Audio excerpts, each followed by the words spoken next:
Hello and welcome back to our regular scheduled programming of Stars Hollow at 37. If you were once a Rory and now a Lorelai, this Gilmore Girl rewatch is going to be your vibe, so you better hit follow.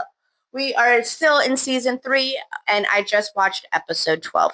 And basically, the Cliff Note version of episode 12 is, because I have some thoughts I want to get to, is one, Lane tries to convince mom, Mrs. Kim, to have Dave be her prom date, and it's a basic big no.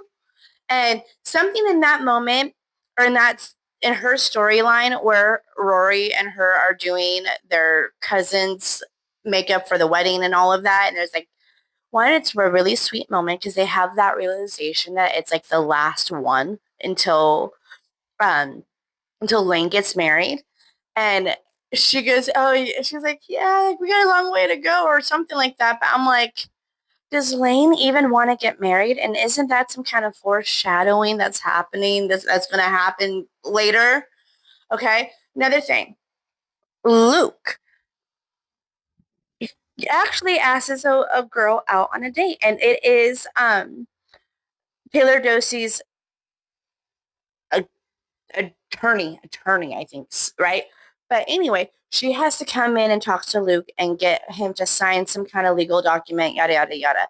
And they're flirting back and forth. And he actually gets the courage to go ask her out. And I have to say, I appreciate in this series that even though Luke was yearning for Lorelai and we saw each other yearning for each other, and Lorelai just kept going out on all these random dates with people, they still gave Luke that too. Like Luke, yeah, he waited for her, but he also kind of like dipped his toes in the dating pond here and there. Hello, Rachel, now Nicole, right?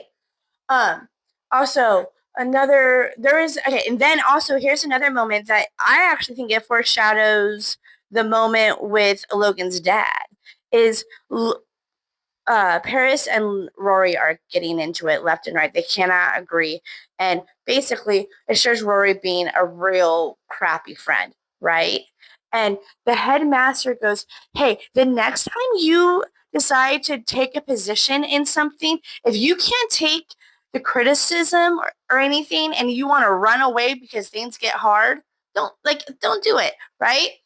And I'm sitting here going, oh, Miss Homegirl, she really cannot take criticism. She no, right? Poopy friend and can't take it.